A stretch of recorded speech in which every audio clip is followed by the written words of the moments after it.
नमस्कार। आज मंत्रिपरिषद में 33 मामलों में सरकार ने मंत्रिपरिषद ने निर्णय लिया है। सबसे पहला निर्णय जो महत्वपूर्ण निर्णय है, सरकार ने कंकड़बाग जो स्पोर्ट्स कॉम्प्लेक्स है, कंकड़बाग स्पोर्ट्स कॉम्प्लेक्स है, उसके बगल में जो 1.60 एकड़ भूमि है, उसमें शंकरा नेत्रालय फाउंडेशन को लीज पर 99 वर्ष लीज पर ₹1 टोकन मनी पर देने का निर्णय लिया है। इस पर शंकरा नेत्रालय फाउंडेशन जो है एक सुपर स्पेशलिटी आई हॉस्पिटल का निर्माण करेगी। आपको जानकारी होगा कि हाल ही में माननीय प्रधानमंत्री जी ने भी वाराणसी में इसका उद्घाटन किया था। उसी तर्ज पर यहाँ पर भी ये शंकरा नेत्रालय जो फाउंडेशन है वो यहाँ पर अस्पताल स्थापित करेगी। इसके लिए सरकार ने उस ज़मीन में जो व्यय है होगा 48 करोड़ आवास बोर्ड को देने का निर्णय लिया है और 99 वर्ष इस लीज को ₹1 मात्र टोकन राशि पे इस फाउंडेशन को दिया जाएगा। यह फाउंडेशन जो गरीब लोग हैं जिनकी आय 2.5 लाख से नीचे है उसका निःशुल्क इलाज करेगी और साथ ही साथ जो उनके ऊपर वाले परिवार हैं उनका भी इलाज रियायती दर जो पूरे देश में जो दर होगा उससे सबसे कम दरों पर इलाज करेगी। यह फाउंडेशन सभी अगल बगल राज्य में कैंप भी लगाएगी और साथ ही साथ यह फाउंडेशन जो हमारे आई चिकित्सक हैं, जो हमारे नेत्र चिकित्सक हैं राज्य के, राजेंद्र नगर नेत्र अस्पताल पटना, उनका कैपेसिटी बिल्डिंग भी करेगी और उनकी ट्रेनिंग और कैपेसिटी बिल्डिंग करेगी। तो ये शंकरा आई फाउंडेशन इंडिया द्वारा यह जो अस्पताल है यह स्थापित होगा और जल्द ही इसका कार्यकलाप शुरू होगा। तो एक महत्वपूर्ण निर्णय है आई सुपर स्पेशलिटी आई हॉस्पिटल स्थापित करने के कदम में। दूसरा है ये जो हमारे राज्य में जो बंदोबस्ती चल रही है, बिहार राज्य विशेष सर्वेक्षण एवं बंदोबस्ती संशोधन नियमावली 2024, इसकी स्वीकृति दी गई थी।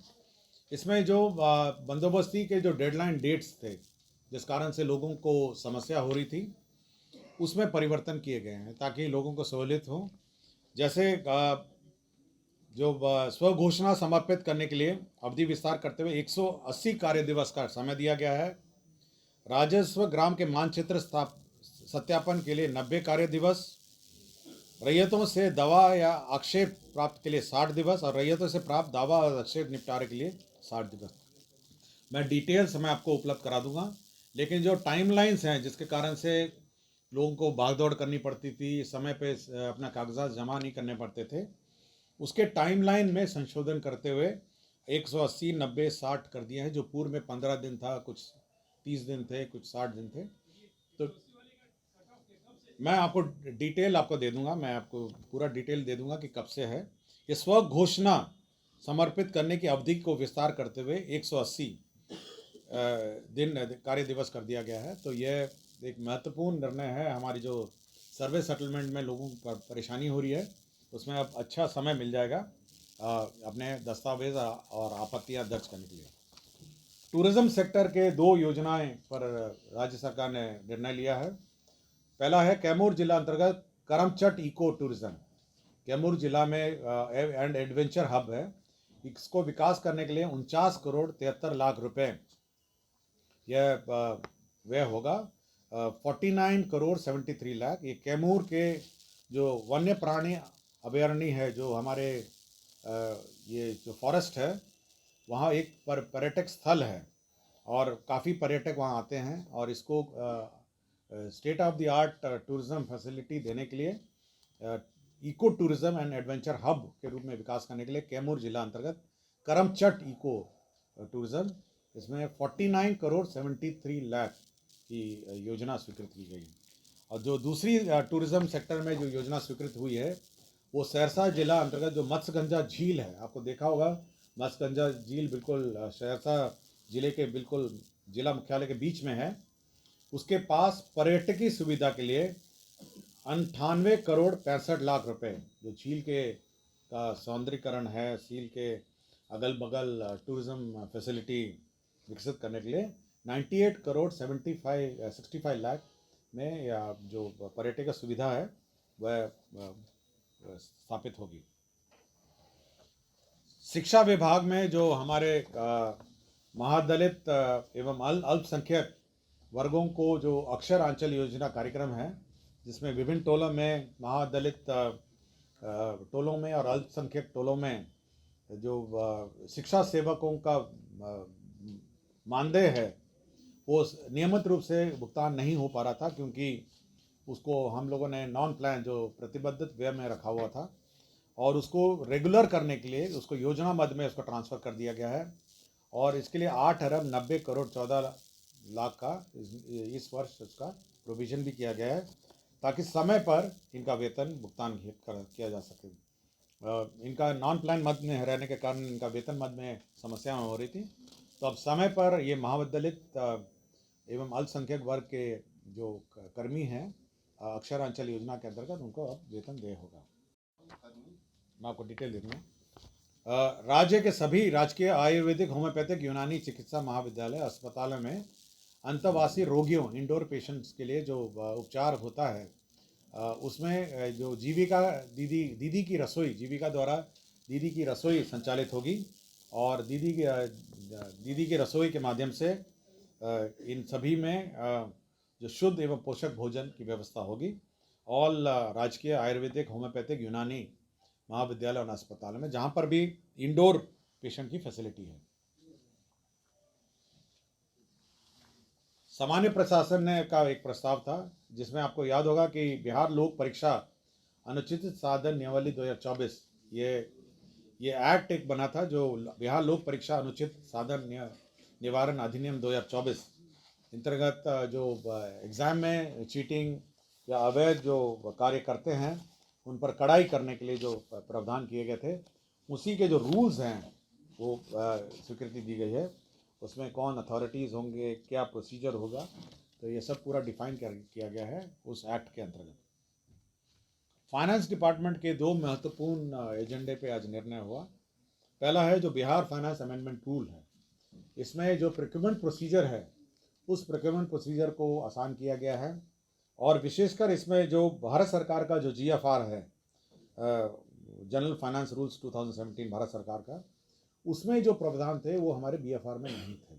जैसे QCBS है, क्वालिटी बेस्ड जो बिडिंग है वो नहीं था, तो उसमें जो इश्यूज थे और साथ ही साथ जो प्रोक्योरमेंट में कंसल्टेंसी प्रोक्योरमेंट में सब समस्याएं आ रही थी, उसको ईज करने के लिए जो बिहार फाइनेंस अमेंडमेंट रूल 2024 है उसमें संशोधन किया गया है और विशेषकर जो QCBS है अब इसको इंट्रोड्यूस किया गया है और प्रोक्योरमेंट नॉर्म्स हैं, इसमें जेम को क्लियरली डिफाइन किया गया है, सिंगल सोर्स प्रोक्योरमेंट डिफाइन किए गए हैं, सिंगल बिड प्रोक्योरमेंट डिफाइन किए गए हैं और बहुत सारे अमेंडमेंट इसमें किए गए हैं।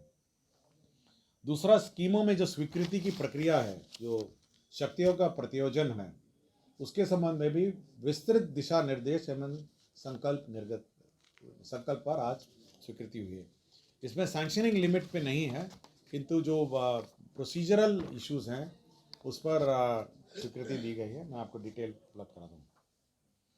मंत्री आवासन परिसर गर्दनी बाग पटना के निर्माण हेतु जो मंत्री आवासन परिसर है उसमें 78 करोड़ 28 लाख 58,378 करोड़ 28,59,000 का व्यय होगा मंत्री आवासन परिसर गर्दनी बाग में निर्माण के लिए। पावर सेक्टर में विभिन्न 3 प्रस्ताव आए थे।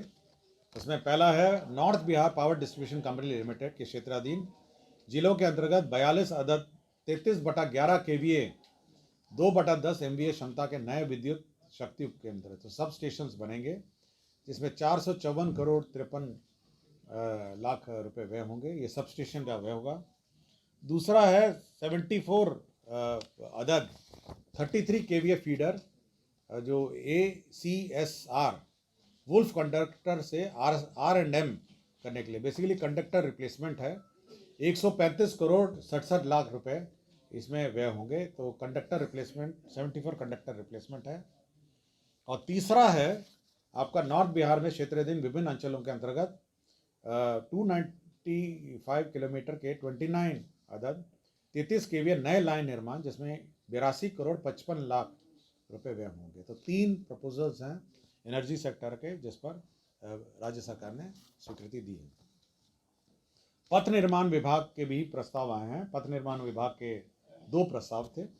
इसमें पथ प्रमंडल हिल्सा अंतर्गत हिल्सा नूरसराय किलोमीटर 0.0 से किलोमीटर 18.98 तक कुल 18.98 किलोमीटर का चौड़ीकरण एवं मजबूतीकरण कार्य है।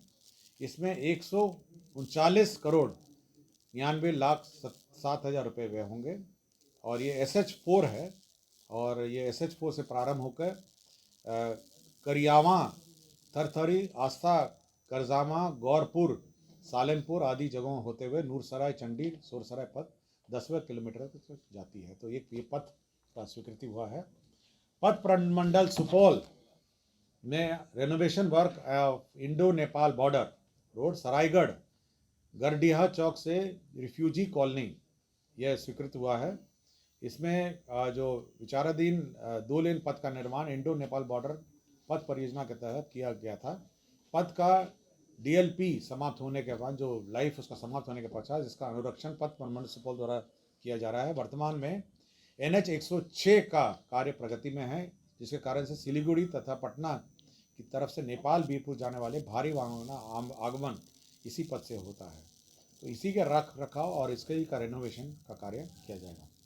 शिक्षा विभाग एक प्रस्ताव था। आपको जानकारी होगा कि सिन्हा लाइब्रेरी रोड में एक छोटी सी लाइब्रेरी है, सिन्हा लाइब्रेरी, जहाँ बच्चे पढ़ते हैं।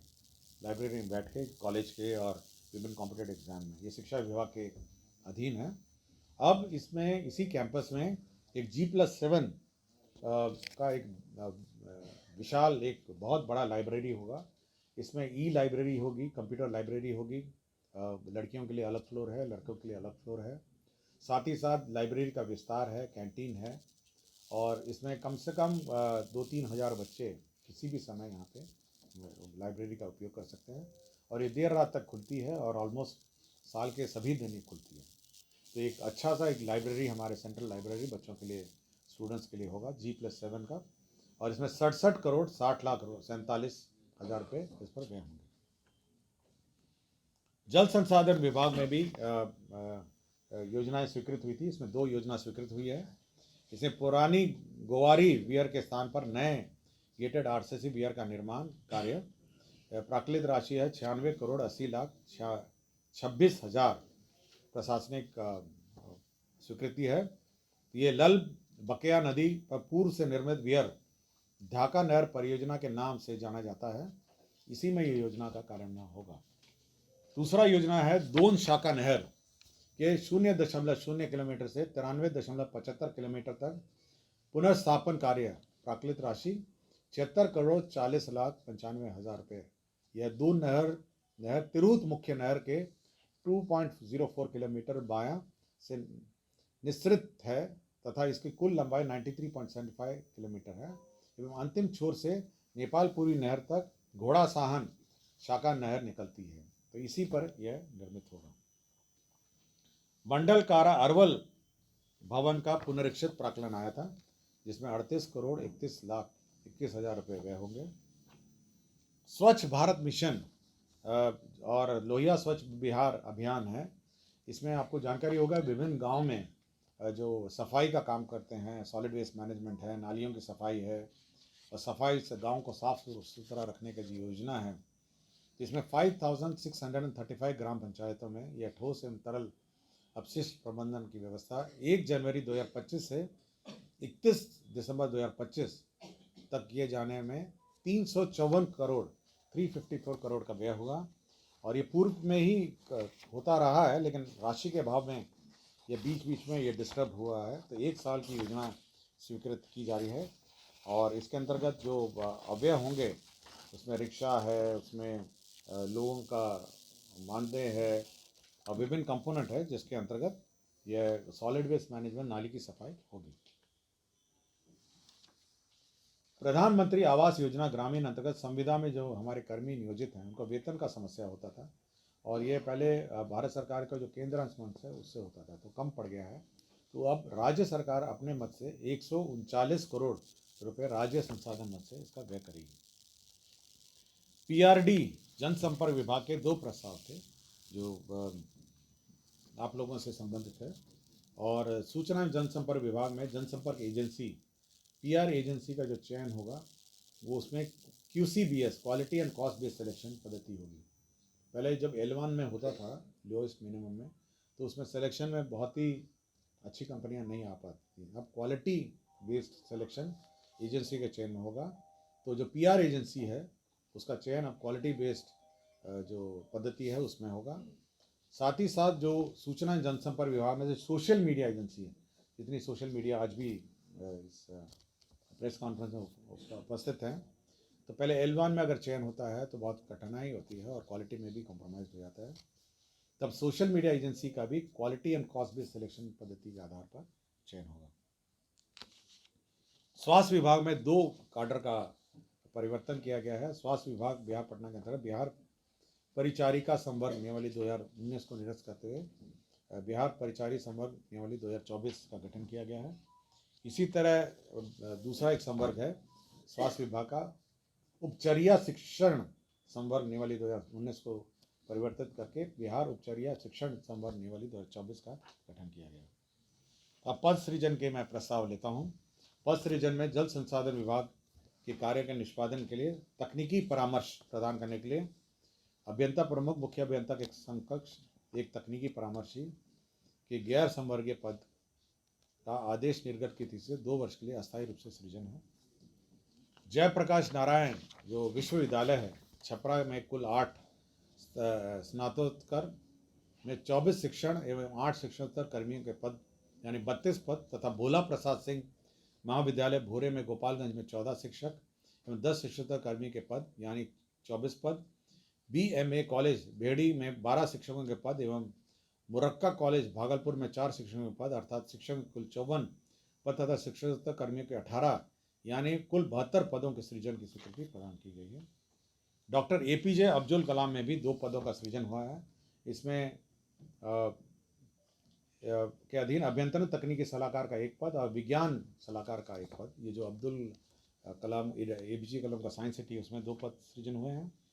और PhD लोक स्वास्थ्य अभियंत्रण विभाग में जो पद थे 821 स्वीकृत पद है, उसमें 493 पदों को प्रत्यापित करते हुए उनके स्थान पर कार्य निरीक्षक यांत्रिक के कुल 493 पदों का सृजन करते हुए उक्त पद का कार्य दायित्व निर्धारण करने पंप ऑपरेटर के शेष 328 पदों का विभागीय स्वीकृति आदेश में अंचल स्तरीय पंप ऑपरेटर इलेक्ट्रिशियन नियमावली 2014 में वर्णित पद सोपान के अनुरूप पुनर्गठन। तो basically reconstitution of the cadre किया गया है। और लास्ट में ये है CDAC से एक नॉमिनेशन में अग्रीमेंट हुआ है। जो सिग्नेचर होता है हमारे रेवेन्यू दस्तावेज़ों में, उसके लिए CDAC से अग्रीमेंट हुआ है ताकि वो साइन हमारे रेवेन्यू रिकॉर्ड्स हो सके।